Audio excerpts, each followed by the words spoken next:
Assalamualaikum warahmatullahi wabarakatuh. Jadi saya ni Ahmad Syafiq bin Muhammad Razuhan, merupakan Ketua Kumpulan 7, akan membentangkan konsep epistemologi dan peranan akal fikiran dalam pemerolehan ilmu pengetahuan. Kumpulan kami dianggoti oleh 5 ahli kumpulan, iaitu saya sendiri ni Ahmad Syafiq, yang kedua Nur Anis Najah binti Muhammad Zulkifli, yang ketiga Amni Nabihah binti Azman, yang keempat Nur Inani binti Muhammad, dan yang kelima Rasha Alia binti Muhammad Syakri.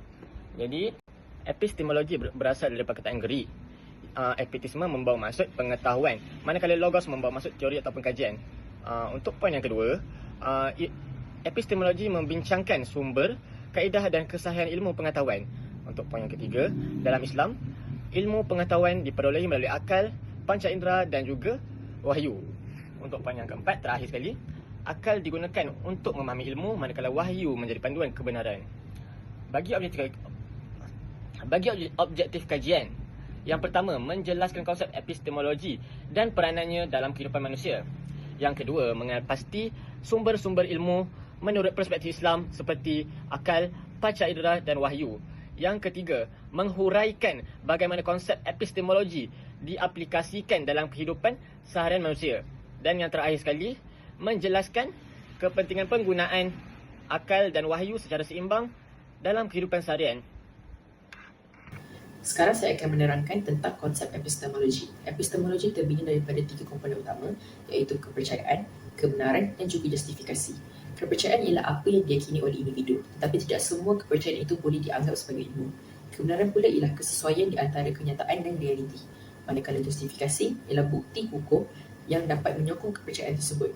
Gabungan ketiga-tiga elemen ini dipanggil sebagai justified true belief. Walau bagaimanapun, konsep ini telah dipersoalkan oleh Edmund Gettier yang menunjukkan kepercayaan benar yang disokong bukti pun masih boleh menjadi tidak tepat dalam keadaan tertentu. Seterusnya saya akan menerangkan perbandingan di antara epistemologi barat dan epistemologi Islam. Epistemologi barat lebih menekankan akal dan pengalaman sebagai sumber utama. Contohnya, René Descartes membawa aliran rasionalisme yang mengutamakan akal dan logik. Manakala John Locke pula mengasaskan empirisme yang menekankan pengalaman. Pendekatan ini bersifat lebih sekular kerana ia tidak bergantung kepada wahyu. Manakala epistemologi Islam pula menggabungkan ketiga-tiga elemen, iaitu wahyu, akal dan pengalaman.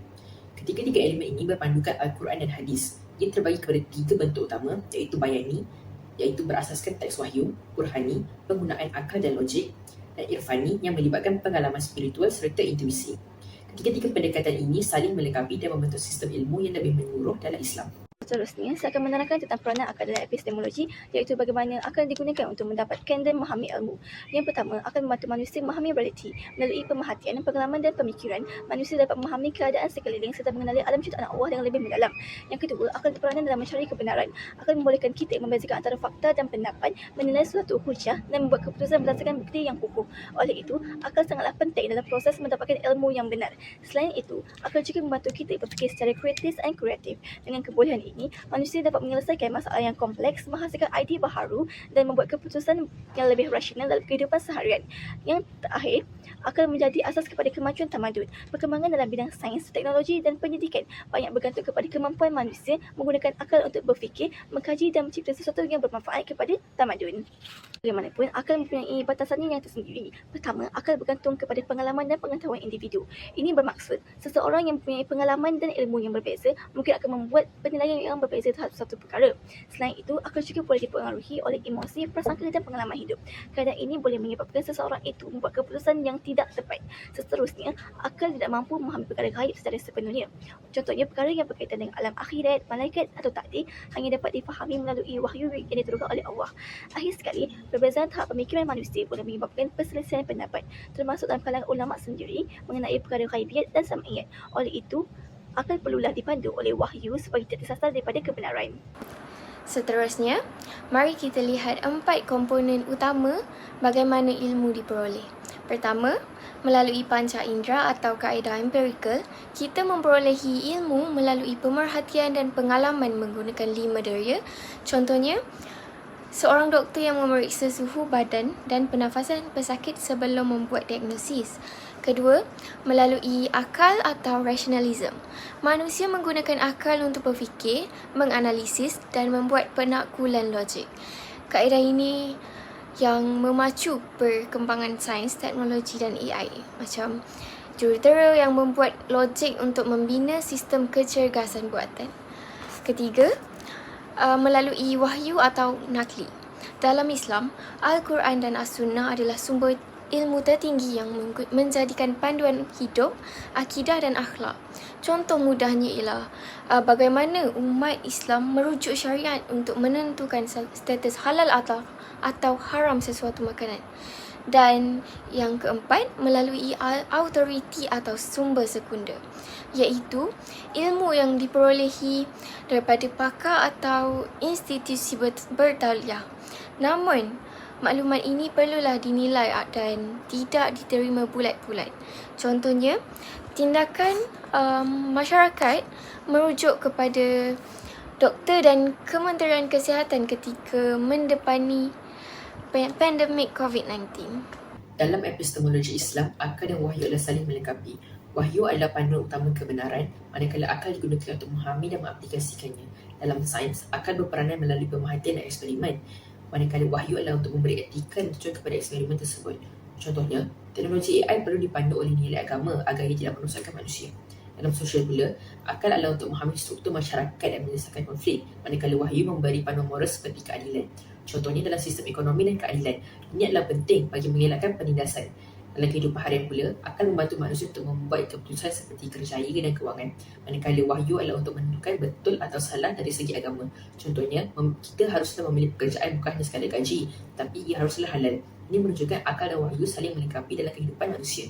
Seterusnya, bagi mendapatkan pandangan yang pelbagai mengenai topik kajian, kami telah menemu buat 5 orang responden yang mempunyai latar belakang pendidikan dan kerjaya yang berbeza.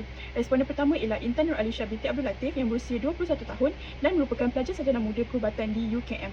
Beliau mempunyai pendedahan asas terhadap konsep epistemologi melalui pengajiannya. Responden kedua ialah Muhammad Zulkifli bin Zainuddin yang berusia 49 tahun dan bertugas sebagai pengarah kewangan di Putrajaya. Beliau mempunyai pengalaman yang luas dalam pengurusan dan analisis kewangan serta membuat keputusan berdasarkan data dan fakta. Responden ketiga ialah Tuan Nurul Ifah binti Tuan Ahmad yang berusia 21 tahun dan merupakan pelajar sarjana muda undang-undang dan syariah di USM. Beliau mempunyai pengetahuan asas dalam perundangan Islam, syariah serta memahami peranan akal dan wahyu dalam menentukan hukum. Responden keempat ialah Asna binti Mat Rashid yang berusia 49 tahun dan berkhidmat sebagai guru sekolah rendah di Putrajaya. Beliau mempunyai pengalaman yang luas dalam bidang pendidikan dan penyampaian ilmu kepada pelajar. Akhir sekali, responden kelima ialah Muhammad Amir Hakim bin Muhammad Zulkifli berusia 22 tahun dan merupakan lepasan diploma perakaunan UiTM, mempunyai pengalaman praktikal, latihan industri serta lebih banyak bergantung kepada pengalaman dan sumber digital dalam mendapatkan maklumat.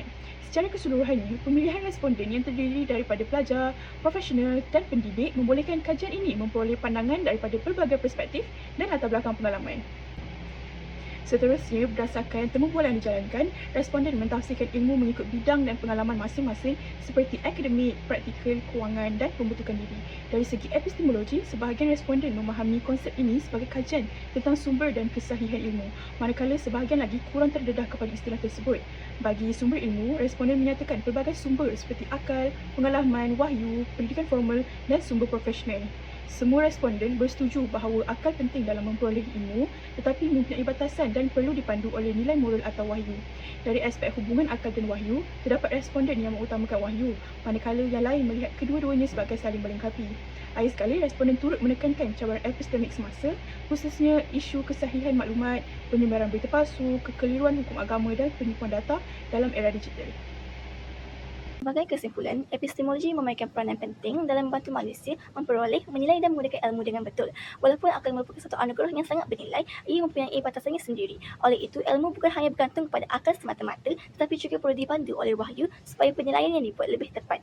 Kajian ini menunjukkan bahawa akal dan wahyu saling melengkapi. Apabila kedua-duanya digunakan bersama, manusia dapat mencari kebenaran tanpa mudah terpesong. Akhir sekali, masyarakat perlulah didedahkan dengan ilmu epistemologi ini supaya lebih kritis, rasional dan bertanggungjawab dalam menilai sesuatu maklumat, terutamanya pada zaman media sosial yang dipenuhi dengan berita palsu dan maklumat yang tidak sahih pada masa kini.